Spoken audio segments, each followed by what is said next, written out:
নমস্কার বন্ধুরা, আমি পলাশ বিশ্বাস আর আপনারা দেখছেন পলাশ বিশ্বাস ভিডিওস। আশা করি আপনারা প্রত্যেকে ভালো আছেন এবং আপনাদের বাগানের প্রত্যেকটি গাছ ভীষণ ভালো আছে। বন্ধুরা, থাম্বনেল এবং টাইটেল দেখে বুঝতেই পেরে গেছেন যে কোন বিষয় নিয়ে আজকে আলোচনা হতে চলেছে। হ্যাঁ বন্ধুরা, অ্যাডেনিয়াম ফুল গাছ বর্ষার পরিচর্যা, অ্যাডেনিয়াম ফুল গাছে আগস্টের পরিচর্যা। অ্যাডেনিয়াম ফুল গাছে প্রচুর পরিমাণে ফুল পেতে গেলে, কারণ শীতের আগে কিন্তু আবার ফ্লাওয়ারিং শুরু করবে, কারণ বৃষ্টিটা যখনই কমবে সেই সময় থেকেই এরা কিন্তু ফুল দেওয়া শুরু করবে। কুঁড়ি আসছে, ফুলও ফুটছে কম বেশি। তো কিন্তু তারপরে দাঁড়িয়েও কিছু গাছ ফুল শূন্য। তো আজকের যে চাপান সার বলা যেতে পারে এক কথায় অ্যাডেনিয়ামে দেওয়া দেখাবো, এবং কিছু সার মানে প্রয়োগ করার কথা বলবো, সেটা পাতায়ও করতে পারেন অথবা আপনারা টবের মিডিয়াতেও দিয়ে দিতে পারেন। তো যেটা দেখাবো এবং বলবো সেগুলো যদি স্টেপ বাই স্টেপ পরপর করতে থাকেন, তাহলে দেখবেন আপনার অ্যাডেনিয়াম গাছে প্রচুর পরিমাণে ফুল আপনি কিন্তু বন্ধুরা উপহার পেয়ে গেছেন। তো যেটা বলার, যারা নতুন ভিউয়ার্স, প্রতিদিন সন্ধ্যে 6টায় বাগান সংক্রান্ত ভিডিও কিন্তু আমার ইউটিউব চ্যানেল পলাশ বিশ্বাস ভিডিওসে আপনাদের জন্য আসে। তাই বলবো, সহজে বাগান করতে অবশ্যই চ্যানেলটাকে ফলো করে রাখুন, সাবস্ক্রাইব করে রাখুন। নতুন যারা সাবস্ক্রাইব করেননি এখনও, তাদেরকে বলছি, তো সাবস্ক্রাইব করে রাখুন এবং প্রচুর পরিমাণে শেয়ার করে দিন প্রত্যেকটা ভিডিও বাগানপ্রেমী বন্ধুদের মাঝে, যাতে সহজে সকলে সুন্দরভাবে বাগান করতে পারে। তো যেটা বলার, অ্যাডেনিয়াম বা মরুগোলাপ বা ডেজার্ট রোজ, বিভিন্নজন বিভিন্ন নামে এনাদের ডেকে থাকেন। আর সত্যিই এনাদের সৌন্দর্য কোনো অংশে গোলাপের থেকে কম নয়, তাই একে মরুগোলাপও বলা হয়ে থাকে। তো বন্ধুরা, ঝাঁকে ফুল আসবে আপনার অ্যাডেনিয়াম গাছে। আজকের যে চাপান সার বা খাবারটা দেওয়া দেখাবো, এবং যে খাবারগুলো ফোলিয়ার স্প্রে আকারেও দিতে পারেন, টবের মিডিয়াতেও দিতে পারেন, সেগুলো বলে দেবো, ব্যবধান বলে দেবো। টবের মিডিয়া নতুন যারা বসাবেন কীরকম পাবেন, মানে কীরকম করে বসাবেন, সেরকম যদি বসান তাহলে কিন্তু দুর্দান্ত রেজাল্ট আপনারা পেয়ে যাবেন আপনাদের গাছ থেকে। তো প্রত্যেকটা অ্যাডেনিয়ামের ফুল গাছে দেখুন কম বেশি কিন্তু ফুল রয়েছে। রোদ বৃষ্টির লুকোচুরি খেলা বা তারপরেও মাঝে প্রচুর পরিমাণে বৃষ্টি টানা 2 দিন 3 দিন ধরে চলছে। তো তার মাঝে আমাদের এই পরিচর্যা অবশ্যই করে করতে হবে। অ্যাডেনিয়াম গাছ বা মরুভূমির এই গোলাপ বা ডেজার্ট রোজ, এর একটাই সমস্যা ডাইব্যাকের, যে উপর থেকে ডাইব্যাক হয় অনেক সময়, আবার অনেক সময় দেখা যায় যে গোড়া পচে যায়। তো এই জিনিসটা আপনাদের মাথায় খেয়াল রাখতে হবে। দেখতে হবে প্রত্যেকটা গাছের কডেক্স চিপে দেখতে হবে, যে তাতে যেন মানে কোনোভাবে পতপত না করে, জল কম হলে শ্রিঙ্ক করে যাবে বা কুঁচকে যাবে। কিন্তু যদি দেখেন যে নরম লাগছে, পতপত করছে, তাহলে কিন্তু সেখানটা ডাইব্যাক হচ্ছে। তো সেই অংশটা কেটে ফাঙ্গিসাইড প্রলেপ লাগিয়ে দেবেন। আর অবশ্যই দেখুন, এই যে গাছ দুটো দেখাচ্ছি, এই দুটো গাছের উপরে আমি কিন্তু পরিচর্যাটা আজকে দেখাবো, পরিচর্যাটা করব। তো আপনারাও আপনাদের গাছগুলোতে এইভাবেই পরিচর্যা করুন যেভাবে আমি দেখাচ্ছি। আর একটা জিনিস মাথায় রাখবেন, অ্যাডেনিয়াম গাছের এই দেখুন, এটাই কিন্তু বীজ চলে আসছে। তো এটা জানি না আবার কোন কালার হবে, কারণ এটা মেরুন কালারের যে ফুলটা দেখছিলেন ডার্ক, সেই গাছটা। তো এরকম কন্ডিশনে এখন রয়েছে। আগামী দিনে কিন্তু খাবার দাবার দেওয়ার পরে আবার প্রচুর পরিমাণে ফুল আমি কিন্তু পেয়ে যাব। আর আপনারাও যে পরিচর্যা আমি করব সেইভাবেই করুন, ফুল পেয়ে যাবেন। টবের মাটি থেকে আগাছা তুলে ফেলতে হবে, আগাছা মুক্ত রাখতে হবে টবের মিডিয়া। আর আমি সয়েললেস মিডিয়া ব্যবহার করি, চাইলে আপনারাও করতে পারেন। একটা টবের অর্ধেক নিয়ে নেবেন বালি চাল আর পাথর যেটা সেটা, আর বাকি 50%-এর মধ্যে 30% নিয়ে নেবেন কম্পোস্ট, ভার্মি কম্পোস্ট বা 1 বছরের পুরনো গোবর সার হলেও হবে।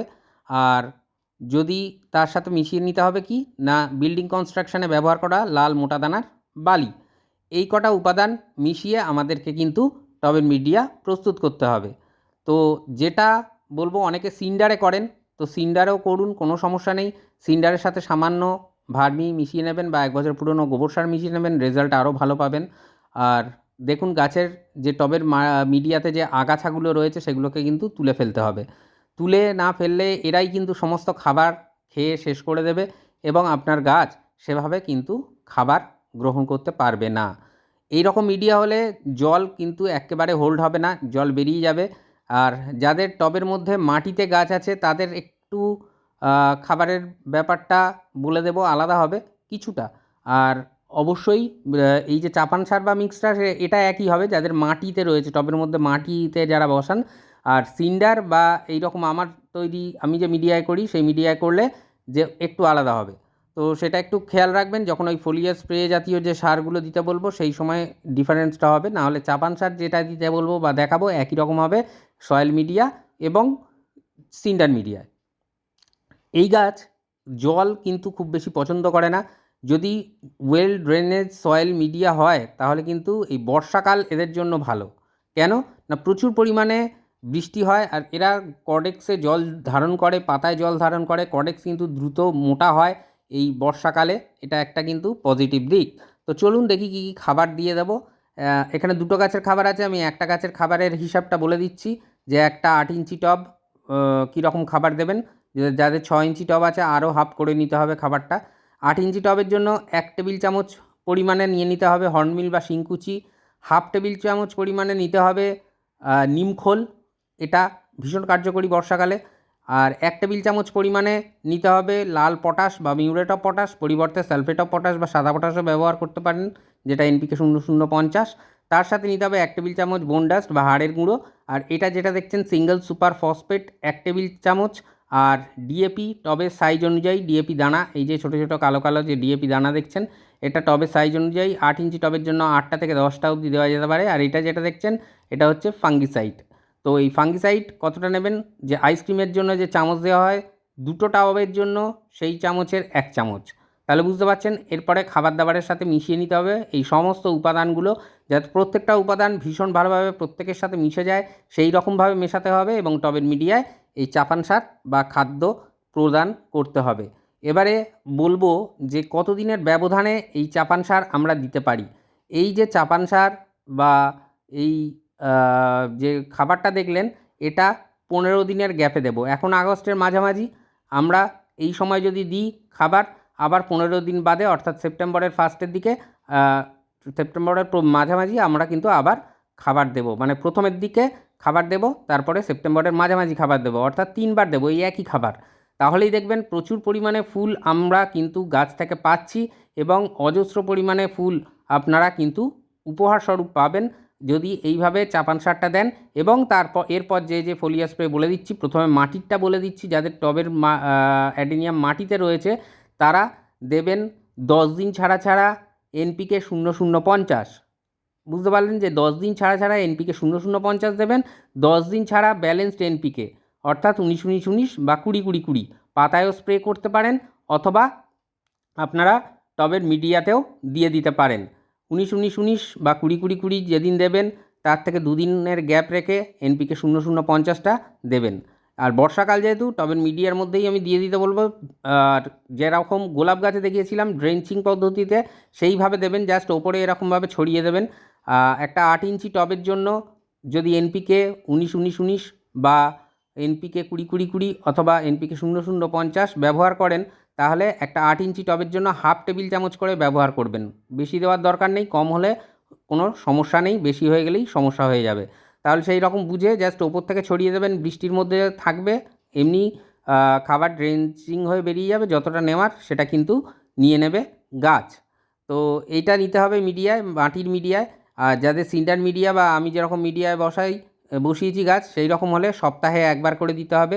অর্থাৎ যদি সপ্তাহে আমি একবার এনপিকে 19-19-19 দিই, সেই সপ্তাহতেই আমায় কিন্তু 0050 দিতে হবে। এটা মাটির মিডিয়াতে 10 দিন ছাড়া ছাড়া বলছিলাম, সেটা এখানে 7 দিন ছাড়া ছাড়া হবে সিন্ডার মিডিয়া বা এরকম আমি যে মিডিয়ায় বানিয়েছি দেখিয়েছি সেই মিডিয়া হলে সেই রকমভাবে হবে, সপ্তাহে করে হবে ওটা।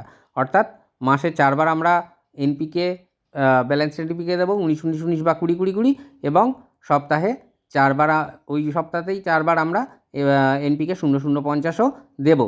আর এর মাঝে সিন্ডার মিডিয়ায় হলে আপনারা সপ্তাহে একবার করে যে কোনো মাইক্রোনিউট্রেন্ট দিয়ে দেবেন। আর মাটির মিডিয়া হলে 10 দিনের ব্যবধানে ব্যবধানে মাইক্রোনিউট্রেন্ট দিতে হবে। অর্থাৎ বোঝা গেল যে কিভাবে খাবার দাবারের ব্যাপারটা দিতে হচ্ছে। সেটা বলে দিচ্ছি আরেকটু সহজ করে।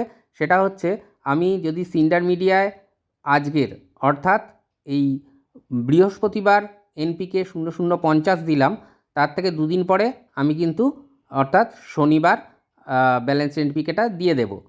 আর তার পরের দিন আমরা মাইক্রোনিউট্রিয়েন্ট দিতে পারি। এটা 1 সপ্তাহের। এরকম 3-4টে সপ্তাহ আমরা কিন্তু সিন্ডার মিডিয়ার ক্ষেত্রে এইভাবেই ব্যবহার করব। আর মাটির মিডিয়াটাও ওইভাবে দেখে নেবেন, একইভাবে 10 দিনের গ্যাপে গ্যাপে। তো আশা করি বন্ধুরা বুঝতে পারলেন কীভাবে পরিচর্যা করতে হচ্ছে আমাদের অ্যাডেনিয়াম ফুল গাছে। তো আপনারাও এইভাবে করলে প্রচুর পরিমাণে ফুল কিন্তু পেয়ে যাবেন।